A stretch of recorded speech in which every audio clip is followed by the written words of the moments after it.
Merci pour ta collaboration, ton aide, tout ce que tu fais pour l'association. Ça nous touche énormément. Et je pense qu'on est tous aussi contents du fait que voilà, tout le monde puisse se rencontrer et voir vraiment la personne humaine que tu es, quoi. Voilà. Nous, on ne sait pas quoi dire de plus, mais voilà, les uns et les autres verront ton investissement et puis ton engagement. Et merci à tout le monde d'être là. On est 19 à partir et je pense que chacun de nous ou chacune de nous, on a quelque part cette fibre humaine en fait. Et comme chaque fois que j'effectue un voyage humanitaire, je le dis, c'est un don de soi. On va dans un pays, je pense que Nadia elle pourra faire le témoignage parce qu'elle est déjà partie. On va dans un pays francophone qui est très très moderne, mais c'est un pays africain qui a ses traditions et sa culture. Les gens sont de confession musulmane, mais ils sont très ouverts, très accueillants, très hospitaliers. Ça serait bien de s'y atteler, de s'y adapter, de leur respecter dans leur culture et dans leur tradition. Mais ceci étant dit, il n'y aura pas de difficulté, quoi. Voilà. Donc, si toi tu as un truc à ajouter par rapport à ton expérience, Oui, les gens ils vont vous mettre à l'aise. Vous allez vous sentir chez vous. Sincèrement, vous allez vous sentir chez vous. Vous serez accueillis chez la famille de Yaé, une famille formidable qui sera... Oui, et ma famille, hein. Voilà. Tu le sais, c'est ma famille. J'ai gardé des contacts. C'est sa mère jusqu'à présent. Oui, des contacts vraiment très très forts. Et puis l'Afrique, le Sénégal, c'est magnifique. C'est magnifique. Moi, ma première impression, j'ai dit à Anne, mais c'est propre. C'est plus propre que Marseille, mais je vous assure, vous allez le découvrir. Vraiment, c'est la propreté. Tu te rappelles? Oui, tu m'as dit ça. J'ai dit même pas un papier où sont les poubelles? Et tu m'as dit aussi, mais ils sont où les SDF? Ah oui, mais c'est pas possible. C'est très propre. C'est un pays très très chaleureux. Et puis préparez-vous. La douche à l'eau glacée, 4h30, 5h du matin. Vous allez chercher l'eau dans des seaux, mais c'est une très très belle expérience, franchement très très belle expérience. Puis les gens ils sont là pour vous aider, pour répondre à vos besoins, ils seront toujours présents. Vous allez vous sentir chez vous, sincèrement chez vous. Et puis après les visites, les gens, les hôpitaux, les cliniques. Il faut avoir un mental d'acier. Ouais. Et un grand cœur aussi. C'est ça. Un grand cœur et vraiment ne pas être dans le jugement parce que ces personnes ne nous demandent rien en fait. C'est nous qui décidons d'aller les voir. Bonjour, ça va? Oui, vas-y, viens t'asseoir Thérèse, viens. Donc en fait, parce que le problème c'est qu'il ne faut pas partir et se mettre en détenteur de science infuse en fait. Personne n'a la science infuse. Et ces gens ne nous demandent rien. Ce n'est pas eux qui nous disent venez nous voir. C'est nous qui décidons d'aller les voir. Donc traitons-les en tant qu'êtres humains dignes en fait. Et chaque fois, j'arrête pas de le répéter. Il faut bien comprendre le contexte de l'article 5 et de l'article 1 des droits de l'homme.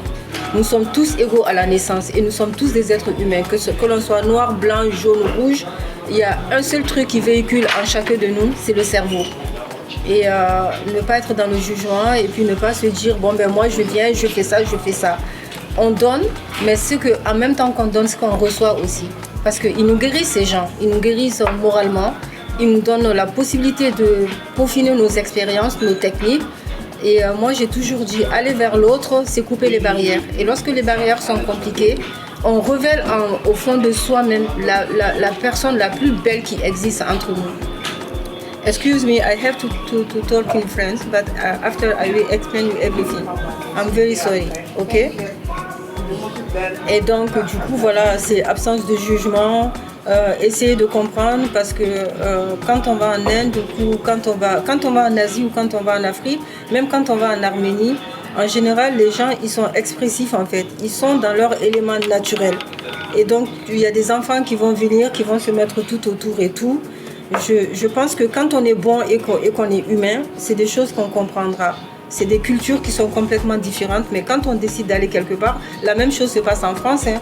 Vous venez en France, voilà, vous êtes obligé de vous adapter, vous êtes obligé de vous conformer à la loi, vous êtes obligé de respecter la société. Donc à partir du moment où chacun et chacune s'attelle à ça, quand on va voir l'autre, je pense que ça serait bien aussi de le comprendre aussi. Voilà.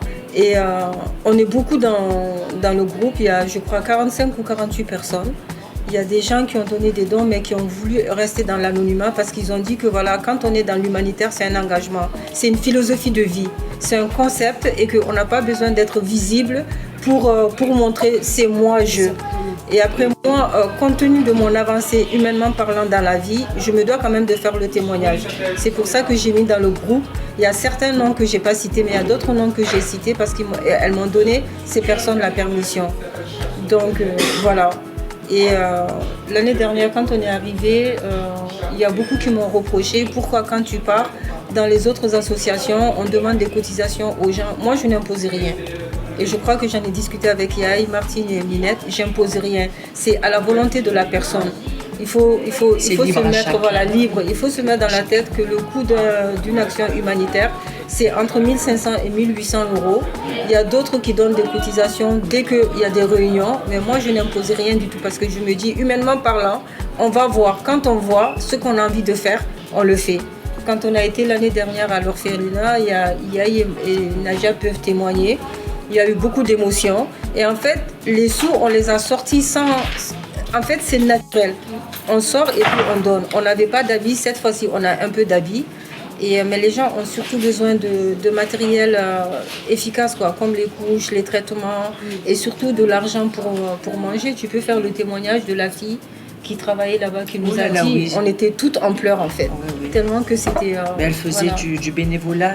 C'est ça. Elle travaillait, puis après, c'est vrai, c'était une expérience pour elle. Elle faisait que pleurer quand elle nous expliquait ce qu'elle faisait. Toute la journée, elle s'occupait des enfants et puis...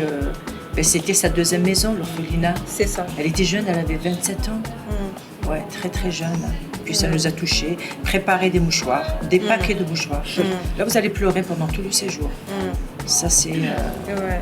Et il y a une phrase, il y a une phrase qu'elle a prononcée. Elle a dit « Ces enfants sont là, ils n'ont pas demandé. Mais si on n'est pas là, que deviendront-ils » Et c'est ça qui a fait pleurer tout le monde. En même temps qu'elle expliquait elle-même, les larmes lui coulaient dans les yeux. Donc voilà, ça reste ça en fait. Et ce qui est bien, c'est que c'est intergénérationnel. Donc ça va de 18 ans jusqu'à 77 ans en fait, les gens qui sont dans l'engagement. Nous, on a rencontré une personne qui avait 86 ans, mais qui était, on dirait qu'elle en avait 50 quoi. Mais elle m'a dit, voilà, c'est un engagement. Quand on décide de le faire, il faut pas des chichis, il faut pas des trucs. Et aussi, il faut que ça soit un groupe solidaire.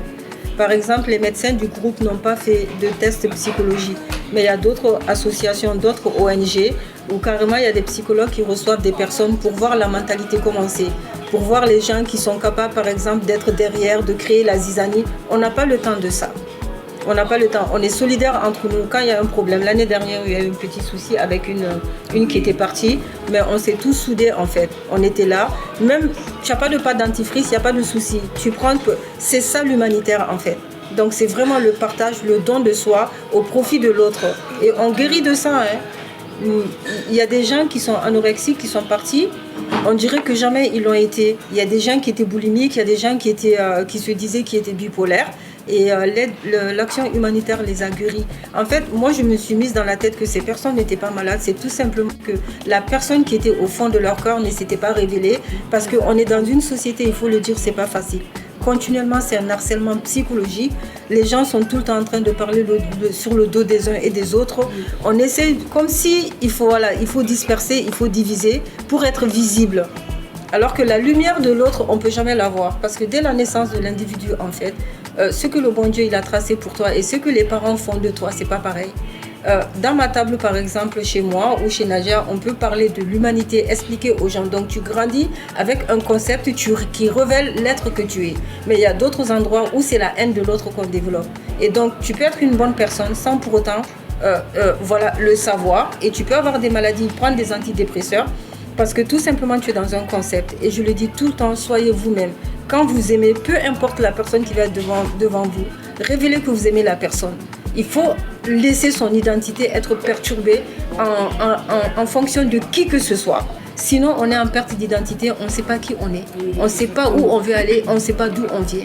Quand on connaît sa personne exactement, quand on sait exactement ce que l'on veut, Je travaille avec Nadia, je travaille avec Amandine, mais il n'y a personne qui peut venir dans le service me parler d'elle. Il n'y a personne qui peut venir dans le service me parler de Nadia.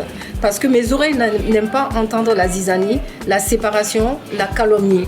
Par contre, les gens qui essayent toujours de rassembler, les gens qui essayent toujours de mettre en commun des valeurs humaines pour que le monde bouge, ces personnes, en fait, leur lumière, ça fait mouche.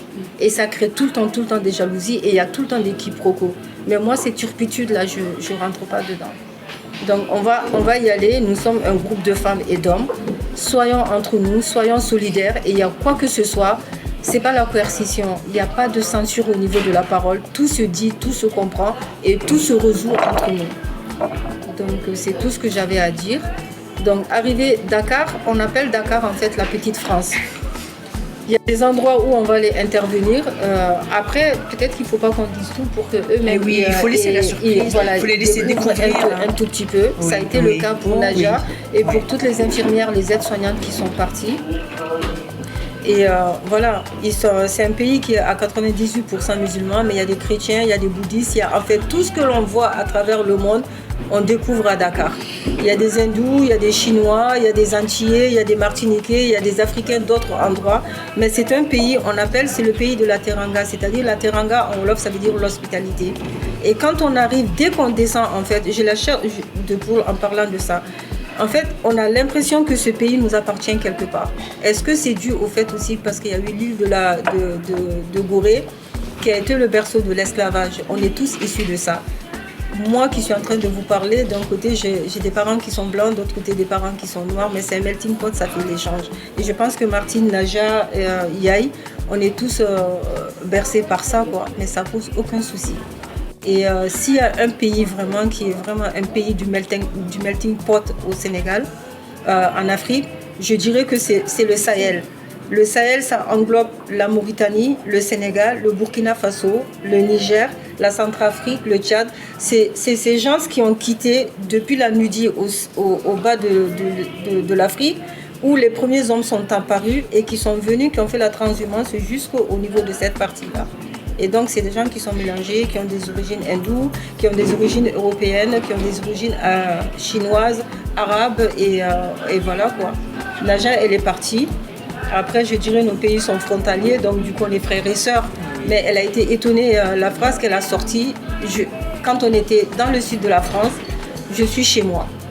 Voilà. Vrai. Et quand on arrive à faire ça, ça veut dire qu'il y a beaucoup de choses déjà qui se sont résolues au fond de sa personne, qu'elle-même peut-être elle n'a pas su. Mais on s'adapte, voilà, forcément on s'adapte. Voilà. Et surtout, il faut éviter vraiment la zizanie. Il y a quoi que ce soit comme problème, il faut en parler. Si on sait que vraiment on n'est pas comme ça, ça ne sert à rien de partir. Il faut avoir l'esprit d'équipe. C'est ça, si on l'a pas, c'est ouais. Pas la peine. Et je m'engage même avec les autres membres de l'équipe, on rapatrie. Mais soyons ce que nous devons être, c'est-à-dire l'être humain, intelligible, réflexif, qui est différent de l'animal. Donc voilà. Moi, ça me manque. Hein. Et oui, le Sénégal, ça me manque. Ça me manque vraiment. C'est ça. Et il y a d'autres pays qui sont en vue, comme on en a parlé entre nous. On est sollicité pour l'Inde, on est sollicité pour l'Arménie, pour le Cameroun, le Togo. Thérèse, elle est camerounaise, elle a une association qui s'appelle Terre d'Asile Cameroun. Et on est sollicité pour le Bénin, mais il y a beaucoup. Il y a beaucoup qui sont dans le groupe et qui me demandent que leur rêve, c'est de partir au Mali. Parce que le Mali, c'est, comment te dire, c'est l'humanité en tant que telle, le Mali. Voilà. C'est le berceau de l'Afrique, le Mali. Voilà. C'est le pays des grands royaumes. Et le Mali, c'est le pays d'où sont partis les droits de l'homme. Avec un empereur qui s'appelle Soundiata Keïta. Et donc, du coup, dont les royaumes ont copié un tout petit peu en Europe. Et donc, ces droits de l'homme, en fait, il y a ce roi a dit, les femmes qui veulent travailler, qu'elles travaillent. Les hommes qui veulent faire ceci, qu'ils fassent cela. L'enfant qui veut faire ça, qu'il fasse ça. C'est le premier article et le 5e article des droits de l'homme qui sont nés dans la cour de ce roi qui fait partie des empereurs les plus connus. Et l'homme le plus riche de tous les temps, comme on le dit, qui s'appelle Kanka Moussa, qui a rapporté l'or en Arabie Saoudite et à Oman, qui s'appelle Kanka Moussa, et son neveu direct. Donc, il a perpétué cette tradition, mais c'était des gens qui étaient humainement bons.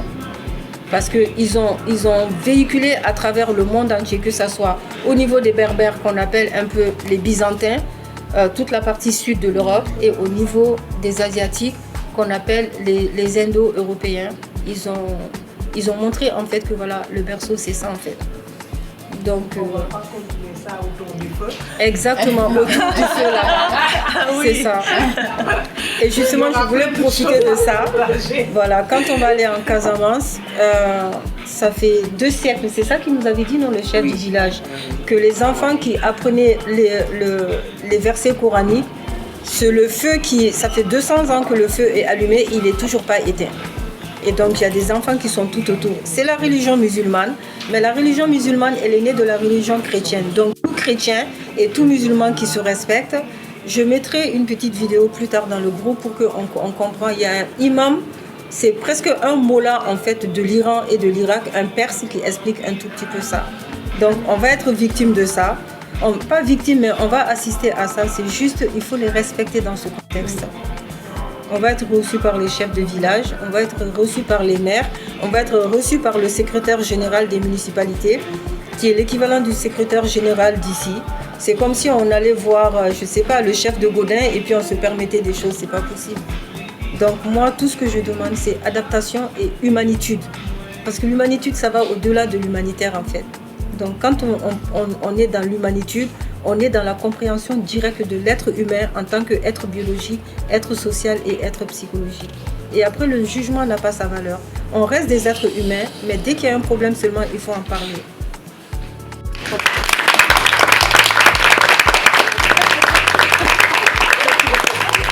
Donc, quand on part, déjà à 7h, il faut que tout le monde soit là. Mais vraiment, c'est impératif parce qu'il y a Jimmy qui va venir.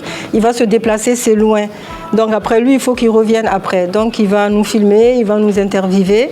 Et quand on arrive à Dakar, il faut compter à peu près 4h55 au plus tard pour qu'on arrive à Dakar. Il y a une délégation qui va nous recevoir. On va prendre un car et on va aller dans l'ouest du Sénégal, sur la petite côte, où on va rester 4 jours. Donc il y aura des cérémonies qui sont préparées et il y aura une soirée culturelle aussi qui est préparée et après on aura nos jours de soins à faire. Donc on va quitter le Sine Saloum le 11 et on va aller dans le sud de la Casamance où on va rester jusqu'au 15. Donc ça sera pareil, accueil,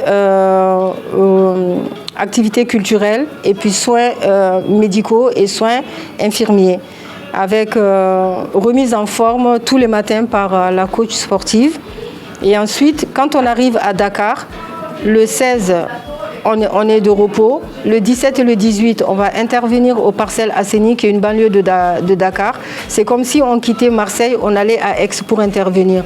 Toujours dans le cadre soins médicaux et soins infirmiers. Ensuite, le 19, on va aller dans une autre banlieue qui s'appelle Mbao, activité médicale et activité paramédicale.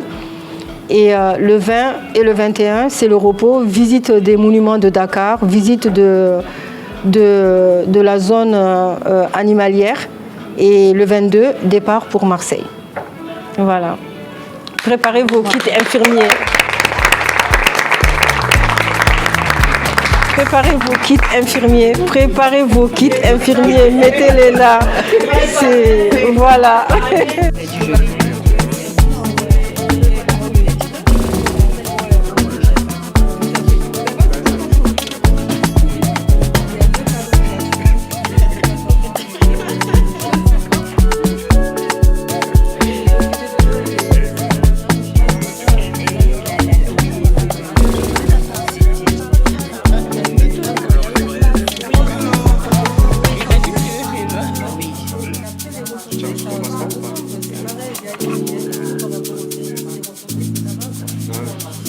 Non, je sais que tu vas faire la surprise.